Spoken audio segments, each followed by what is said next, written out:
Assalamualaikum warahmatullahi wabarakatuh. Halo semuanya. Perkenalkan, aku Red Karisa Putri. Nah, di sini aku akan memaparkan tentang klasifikasi bakteri.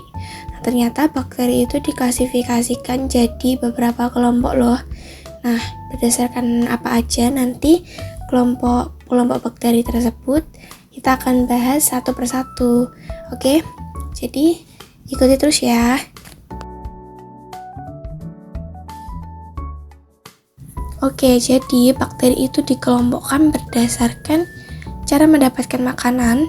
Dia bisa membuat makanannya sendiri atau tidak, kita akan bahas nanti. Kemudian kebutuhan oksigen, dia butuh oksigen atau tidak, kita akan bahas juga. Kemudian flagela. Nah, flagela itu apa? Dia berupa alat gerak yang membantu bakteri untuk berpindah tempat, bergerak. Kemudian yang keempat, bentuk. Nah, jadi bentuk bakteri itu bermacam-macam dan bisa dikelompokkan lagi. Kemudian yang terakhir itu ada yang namanya komposisi dinding sel atau peptidoglikan. Nah, gimana komposisinya nanti kita bahas bareng-bareng ya. Satu persatu, oke?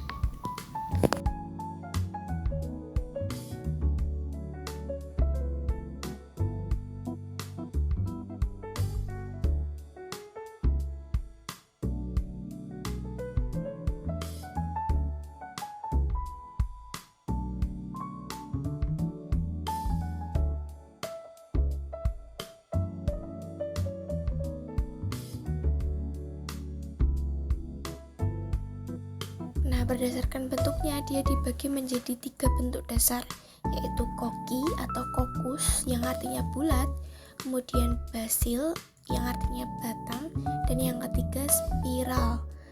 Nah, dia dibagi menjadi 3 bentuk dasar dari bakteri. Nah, ternyata bakteri berbentuk kokus atau bulat itu masih dibedakan lagi menjadi yang namanya mono. Mono artinya satu, kokus artinya bulat, jadi dia terdiri atas satu bulatan saja. Nah, itu monokokus. Itu macam-macam bentuk bulat yang pertama. Kemudian yang kedua ada yang namanya diplococcus. Nah, dia memiliki kata diplo yaitu artinya dua dan bentuk kokus atau bulat, jadi dia terdiri atas 2 bulatan gitu. Terus yang ketiga ada yang namanya tetrat. Nah, tetrat itu dia bentuknya kayak persegi, jadi jumlahnya 4. Kemudian yang satunya itu kayak kalau kalian tahu kubus, nah bentuknya kayak kubus, itu dia jumlahnya 8. Sedangkan yang staphylococcus dia itu bentuknya banyak bulatan yang bentuknya tuh mirip buah anggur. Nah, dia dinamakan staphylococcus.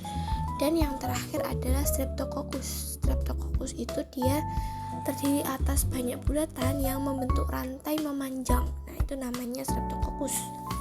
Kemudian bentuk yang kedua itu ada yang namanya basil atau batang. Nah, bentuk basil atau batang ini dia dibagi lagi jadi 3. Kalau yang fokus tadi dia dibagi menjadi 7, yang basil atau batang dia dibagi menjadi 3, yaitu yang pertama ada monobasil. Mono artinya satu, basil artinya batang, jadi dia berbentuk batang jumlahnya 1. Kemudian diplobasil dia memiliki bentuk batang yang berjumlah 2. Kemudian ada yang namanya streptobasil. Seperti streptococcus, berarti dia membentuk rantai panjang tetapi bentuknya basil atau batang. Kemudian yang ketiga, bentuk dasar yang ketiga yaitu spiral. Nah, spiral sendiri juga dibagi jadi 3 nih, yaitu yang pertama vibrio, dia itu bentuknya kayak tanda baca koma. Kemudian spiralia itu dia bentuknya ya spiral, cuma dia nggak lebih panjang dari spirochaetes. Nah, dia itu yang spirochaetes tuh dia lebih panjang kayak gitu daripada spiralia. Nah, itu tadi bentuk-bentuk dari bakteri. 3 bentuk dasar yang masing-masing itu masih dibagi lagi. Bisa kalian lihat berdasarkan nama-namanya nanti.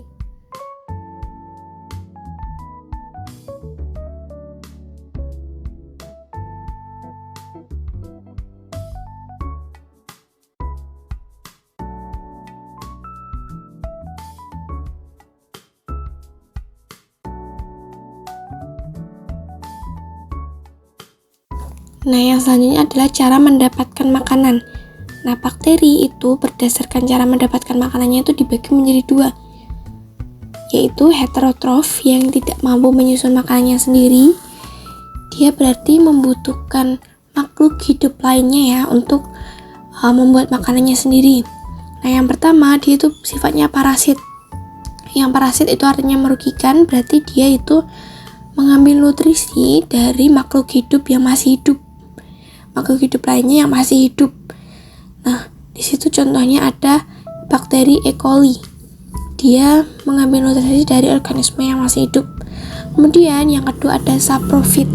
Saprofit itu apa? Saprofit itu dia mengambil nutrisi dari makhluk hidup yang telah mati, kayak gitu. Jadi dia ambil dari makhluk hidup yang telah mati. Terus berdasarkan dia bisa menyusun makanannya sendiri atau bakteri autotrof itu dibagi menjadi dua, yaitu dia memanfaatkan fotoautotrof. Jadi berarti foto artinya cahaya, berarti dia memanfaatkan cahaya matahari untuk sumber energi. Nah, berarti kalau dia memanfaatkan sumber cahaya matahari, berarti dia memiliki zat hijau daun atau klorofil. Sedangkan yang kedua ada kemoautotrof. Kemo berasal dari kata kimia. Nah, berarti artinya dia menggunakan energi kimia.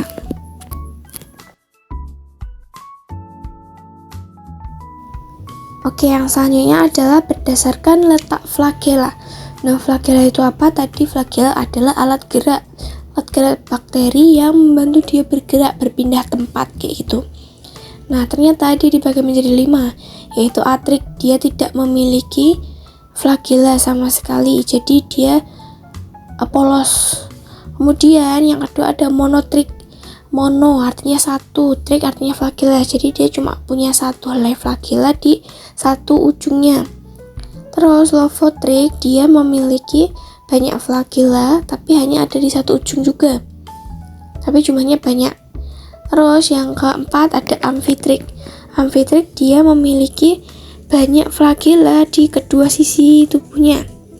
Sedangkan yang terakhir peritrik, dia memiliki banyak flagela dari semua sisi tubuhnya, gitu. Dan ada satu lagi namanya ditrik, dia itu ada 2 helai flagela yang ada di 2 ujungnya, itu namanya ditrik. Selanjutnya ada berdasarkan kebutuhan oksigen. Nah, bakteri itu dikelompokkan jadi 2, yaitu bakteri aerob sama bakteri anaerob. Nah, apa itu bakteri aerob? Berarti bakteri itu dia membutuhkan oksigen yang ada di udara bebas. Nah, dia dibagi menjadi 2, yaitu aerob obligat dan fakultatif. Nah, aerob obligat apa itu? Jadi dia tidak bisa hidup kalau nggak ada oksigen. Jadi dia membutuhkan oksigen. Karena kalau tidak ada oksigen sama sekali, berarti dia akan mati. Sedangkan yang aerob fakultatif, dia itu membutuhkan oksigen, tetapi kalau misalnya hanya ada sedikit oksigen, nah dia itu masih bisa hidup. Dia masih bisa hidup dengan sedikit oksigen, atau oksigen yang hampir tidak ada, itu dia masih bisa hidup. Sedangkan bakteri anaerob itu tidak membutuhkan oksigen. Nah, dia dibagi jadi 2 juga, yaitu anaerob obligat dan juga anaerob fakultatif. Nah, anaerob obligat itu apa? Jadi, anaerob obligat itu merupakan bakteri yang dia itu tidak bisa hidup kalau ada oksigen. Jadi, dia harus nggak ada oksigen, kayak gitu. Jadi, ada oksigen dikit aja dia bisa mati. Sedangkan yang fakultatif, dia itu bisa hidup kalau ada oksigen. Misalnya ada sedikit oksigen, itu dia masih bisa hidup. Tapi kalau yang nggak ada oksigen sama sekali, dia juga bisa hidup, gitu. Nah, Nah, itu tadi bedanya antara bakteri aerob dan juga anaerob, di mana masing-masing itu dibagi. Nah, yang terakhir itu berdasarkan komposisi dinding sel. Nah, berdasarkan komposisi dinding selnya, dia dibagi menjadi dua, yaitu dinding sel garam negatif dan juga positif. Nah, komposisi dinding sel itu apa sih? Peptidoglikan. Dia dilihat dari peptidoglikannya. Seperti yang ada di layar yang bisa kalian lihat itu, peptidoglikan pada bakteri gram negatif itu sangat tipis, bahkan hanya terdiri satu helai. Sedangkan yang bakteri gram positif dia memiliki peptidoglikan yang tebal dan banyak lapisannya kayak gitu. Nah, itu berpengaruh terhadap proses pewarnaan bakteri. Nah, proses pewarnaan bakteri itu apa? Jadi kalau misalnya kita melakukan sebuah penelitian, terus kita harus membuktikan dia itu termasuk atau mengklasifikasikan dia itu termasuk bakteri gram positif atau gram negatif, dia melakukan pewarnaan dengan warna ultraviolet.